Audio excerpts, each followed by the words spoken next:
to your plan, so I'll follow all of my days. Every day you give me strength to follow after your way. 'Cause you give me the power to never give up. You give me your power and it's more than enough. I made my decision, quitting's not an option. No matter how hard it gets, I know I'm in, 'cause you give me the power. Yeah, you give me the power. Ooh, now moving backward. Ooh, I'm moving forward. 'Cause you give me the power to never give up. You give me your power and it's more than enough. I made my decision, quitting's not an option. No matter how hard it gets, I know I'm in, 'cause you give me the power. Yeah, God gives me the power. You give me the power.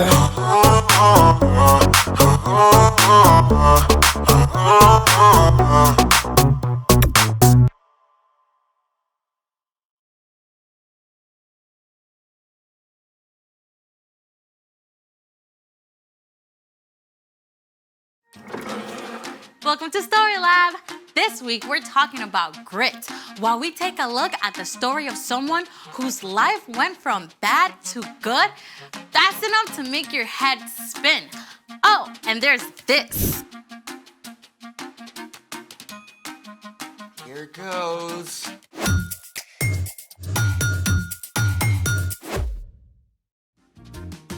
Hey, I'm Amaya, And I'm Zeke. and we're talking about grit, which is refusing to give up when life gets hard. What's under the plates? I don't know, actually. How do you not know? Well, today's story includes a mysterious dream with food. So, mystery food challenge. Oh, this is great. Those plates could be filled with all sorts of awesome, weird flavored gummies.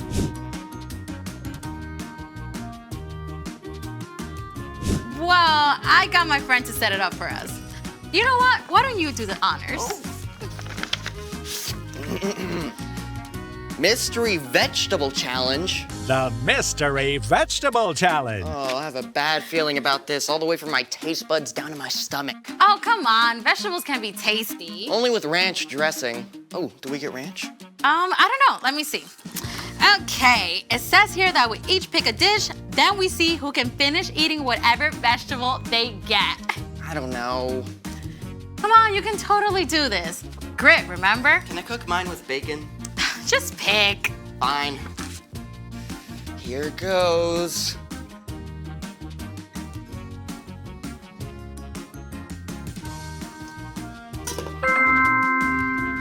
Ooh, that's a lot of carrots. Yeah, I'm definitely gonna beat you.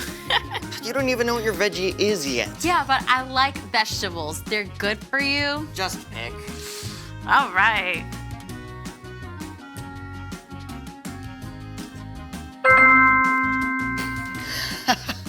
Yum. Yum. Oh, this is great. Let's go.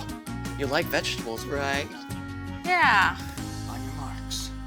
Get set. Go!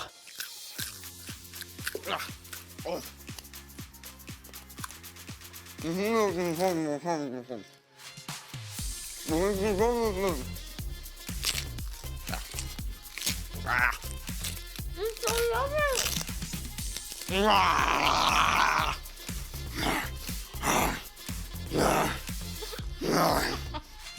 I'm gonna beat you.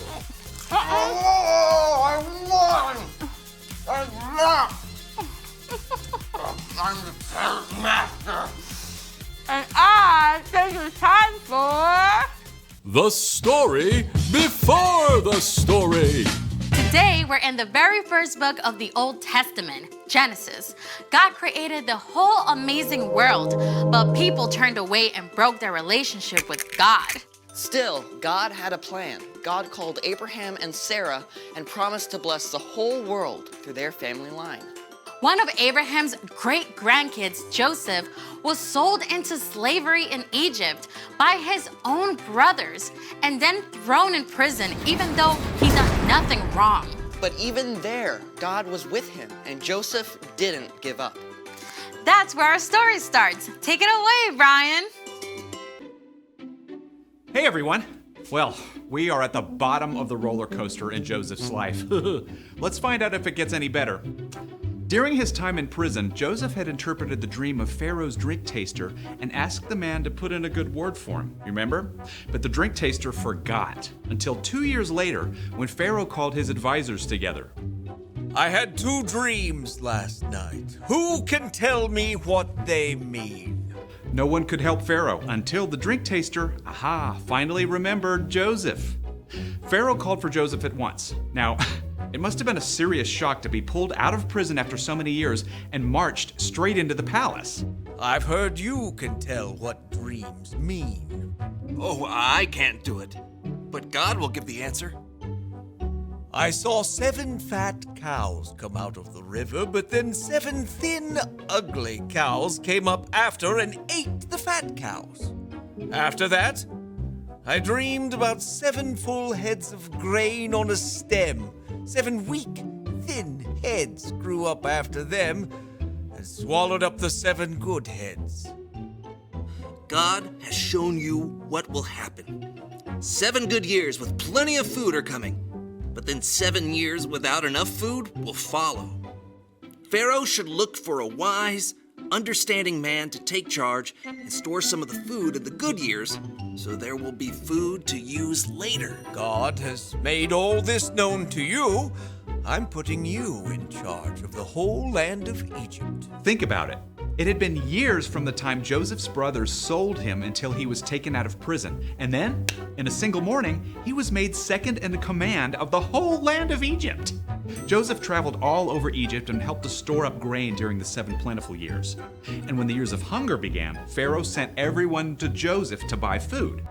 Now, the famine spread far beyond Egypt. It even reached into Canaan, where Joseph's father Jacob and Joseph's brothers lived. And they soon became desperate for something to eat. I've heard there's grain in Egypt. Go buy some for us so we won't die. Jacob would not let his youngest son, Benjamin, go. But the older 10 brothers made the long journey to Egypt and came before Joseph. Joseph's brothers bowed down to him, just as Joseph had dreamed about so long before. We've come to buy grain. We're hungry. Joseph recognized them, but they did not know who he was, so Joseph decided to test them. You're spies! No, we were 12 brothers, sons of one man in the land of Canaan. Our youngest brother is now with our father, and one brother is gone. Joseph continued to test his brothers. He ordered them to leave Simeon behind, return home, and come back with Benjamin as proof of their innocence. Joseph had their sacks filled with grain and sent them away. Along the way, the brothers discovered that their money had been returned. When they arrived home, they showed Jacob the grain and told him everything that had happened. We have to take Benjamin back with us. Joseph is gone. Simeon is gone. I won't let you take Benjamin. At first, Jacob refused to let Benjamin go, but soon, all the grain brought from Egypt was gone. Go back. Buy us a little more food. The man warned us we can't return without Benjamin. I promise to keep him safe. All right, but take gifts along. Take twice the money. May God cause this man to show you mercy. Once again, the brothers made the long trek to Egypt, this time with Benjamin. When they arrived, Joseph ordered that the brothers be taken to his own house, where a special meal was prepared. Is your father still living? He is alive and well. When Joseph heard that his father was still alive and saw his younger brother Benjamin, he was so moved, he left the room and wept. Then a short time later, at last, Joseph told his brothers who he was.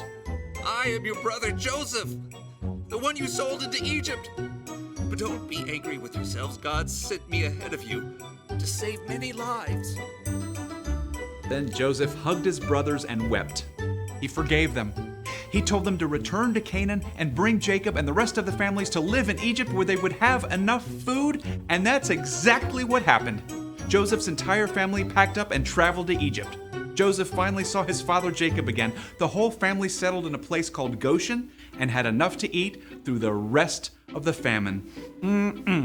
The end. That is epic. I mean, Joseph's brothers did something terrible. Yeah, but God flipped it upside down. God made sure that Joseph was in the right place at the right time with the power to save his whole family. Yeah, that's right. Jacob's family actually became the Israelites. And remember, God promised to bless the whole world through them. In fact, hundreds of years later, Jesus was born into Jacob's family line. Through the life and death and resurrection of Jesus, every single one of us can be forgiven. Phew. So, what's our part in the story? Well, Joseph held on through some difficult times, right? But all those hard pieces ended up leading to something amazing. So, we can look at how God worked in Joseph's story and trust that God is at work in our lives too. Oh yeah, absolutely. God is big enough and amazing enough to take something that seems awful and still work out a good ending. Like, if you have to move away from your friends. Or maybe you get sick right before a big trip you've been super excited about. God can see the bigger story, even if we can't. God knows how things will be made right in the end.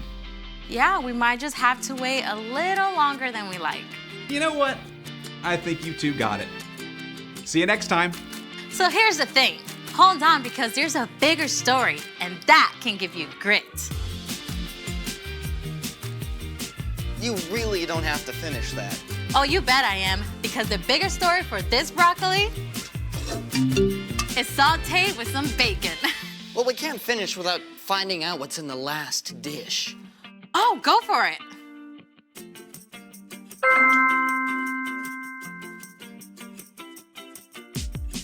Seriously? Don't worry. I got this. Watch this. Impressive. Thanks for joining us in the Story Lab. See you next time. All right, Whoa. let's go find some bacon.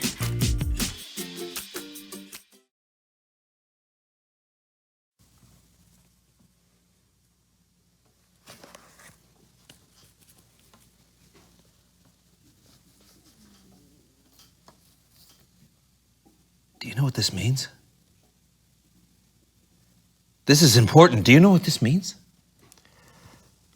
You want to quit your job and become a sculptor? No.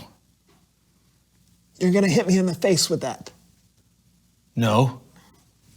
This mountain shape reminds you of a close encounter you had with visitors from another planet, and just looking at it makes you want to somehow, some way, find your way back to that place so that your mind can finally be at peace? No. It means I like mashed potatoes a lot. Oh. And also the second thing.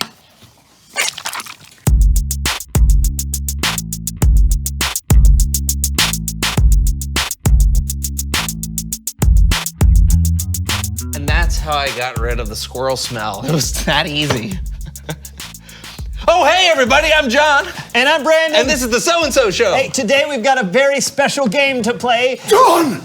I'm Brandon. Yes? You've got to come with me. At once. And who are you? Oh, of course. Apologies. Yeah. I am Doc Tan. hi. At your service. Well, welcome to the show, Doc. What kind of a doctor are you? Never mind. Listen, your studio is in danger. Danger? Yes, I've come from the past. You what? Travel through time to get to you. I have waited my entire life for somebody to say that to me. Am I dreaming? Ouch! You're supposed to pinch yourself to see if you're dreaming, not someone else. Oh. Ow! Listen, we are wasting time here. Your younger selves are about to turn this basement into an arcade. Oh, that's kind of cool. No, not cool. Because if it turns into an arcade, then it will never become a studio. And the So-and-So Show will never exist. It's time. I have set this alarm to precisely 17 seconds before we need to leave. Now, put these on. Quickly, Okay. quickly. Here we go. Okay. Grab my hands. All right. John, press the button for us. Now! No!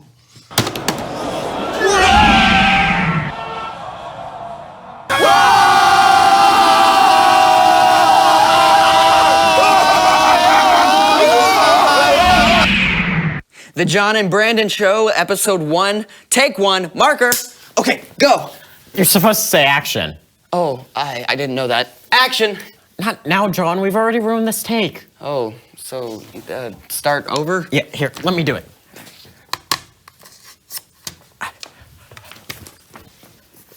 The John and Brandon Show, episode 1, take 2, marker, action. No. Oh, Oh, man. sorry.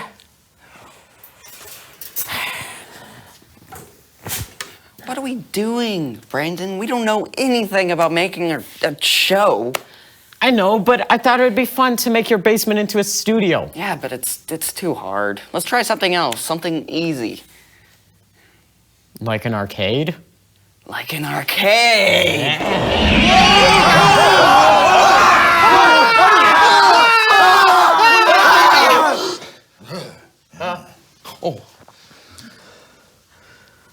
Do I know you? You seem familiar. Yes, I am. How do I explain this without altering the entire course of my life? It's you, your future self, all grown up. See? The hairline, the baggy eyes, the wrinkly lips. Okay, I'm not that old, but he's right, kid. I am you. Cool. Super cool. So what happens? Do I become an astronaut, an actor, an underwater drummer? Oh, I totally forgot about underwater drumming. No. But you know what? I really don't want to tell you everything that happens because if I do, it'll ruin half the fun of your journey. Let's just say that this basement comes in real handy. Ah, the arcade. I knew that was a good idea. Actually, not the arcade. A studio. Nah, we already tried that. It's too hard. Oh, well, hey, at least you tried. Yeah. No, hold on. You can't give up on something just because it's hard. You've got to keep going. Yeah, because there are things that happen to you in the future that you don't know about yet. Yeah, like if you don't keep going, then you're gonna miss out on some of the greatest things that have ever happened to you. Like you'll get to spend all this time hanging out with your best friend, and you get to meet a lot of exciting new people and play games and learn about God. I don't know. Yeah, he's right. Well, I guess we could give it one more try. Oh, yeah. And we could put a desk right here and sit behind it like real show hosts. Yeah, and you know what? You could really make a difference in the world, and you couldn't do that if you played in an arcade all day. We don't really know how to make a real show. We haven't known how to do that for 5 years. But hey, listen, remember what our great Uncle Spaghetti Todd used to say? Yeah. You don't have to unravel the whole bowl of noodles before you eat. Right. Sometimes you just gotta go for it. Yeah, let's do it. Close enough, close enough. You did it! We did it! You saved the studio!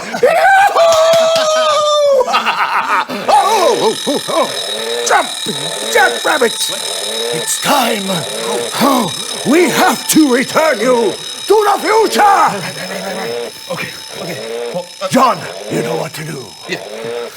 Here, press this button. Sure. Go for it. Oh, one more thing. You have to change the name of the show. It should be called The Change the name of the show to what? I don't know. He said the so and so show or something like that.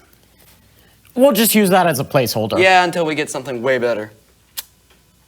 It's time for Bible story time with Kellen. Who's Kellen?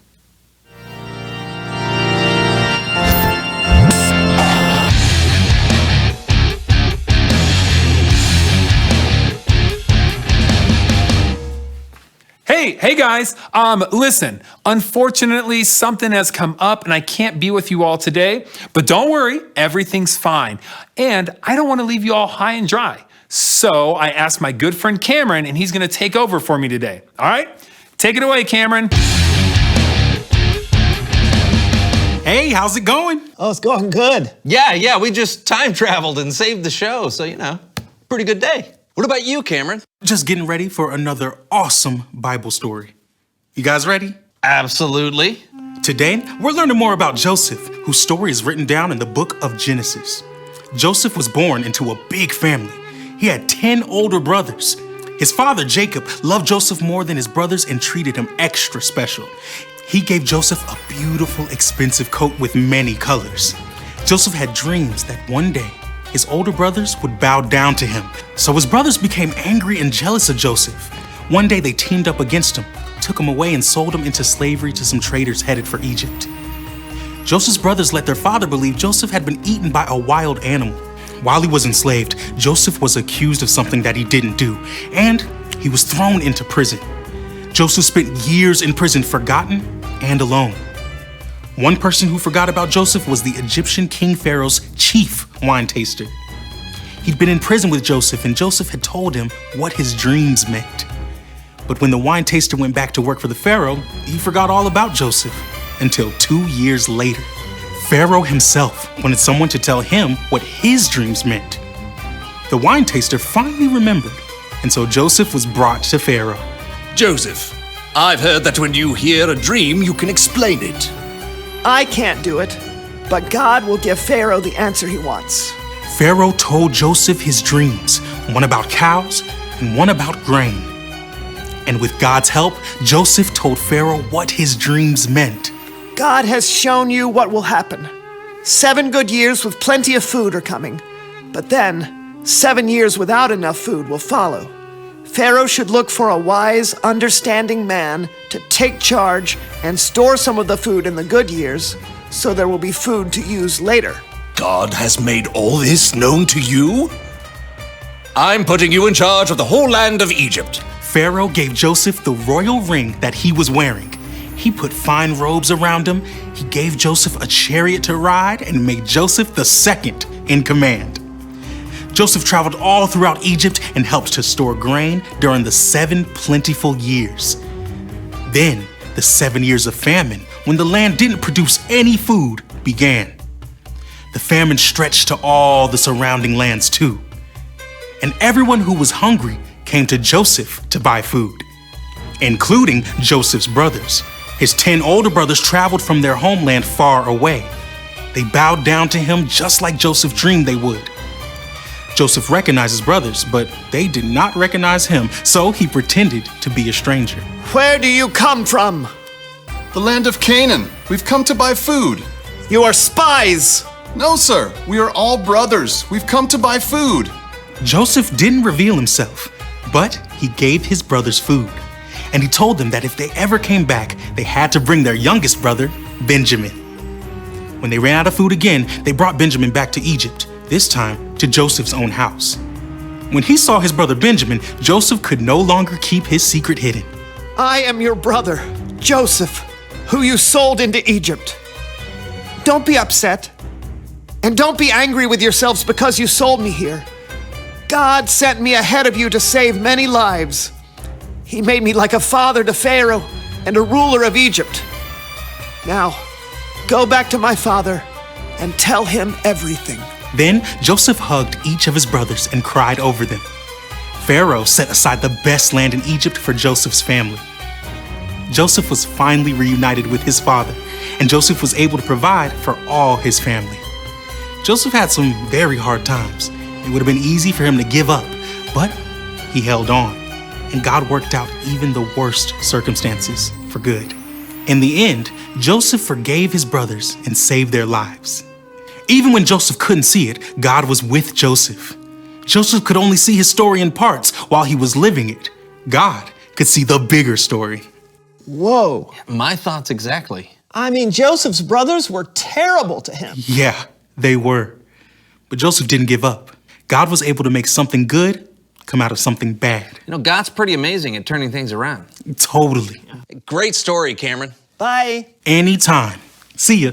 I am glad we decided to keep going all those years ago. Otherwise, we would have missed today's story. Yeah, and they would have too. Yeah, everything turned out much better than I expected. So true. So, hey, reveal the question. Oh, yeah, that's good. When has something turned out better than you expected? You know, maybe you had a school project you were worried about, but then it went really well. Or you had to go somewhere where you didn't know anyone and you ended up making a friend. Yeah, there are opportunities all the time for God to exceed our expectations. Absolutely. So I hope you'll join us next time. We expect it'll be amazing. Maybe not that. I'm John. And I'm Brandon, and this was the So-and-So Show. That is so much better than the John and Brandon Show. Yeah, it should have been the Brandon and John Show anyway. Why? Because my name would have come before yours. How so? Brandon and John. Brandon comes before John when I say it that way. Why? Do you really not understand what I'm... No.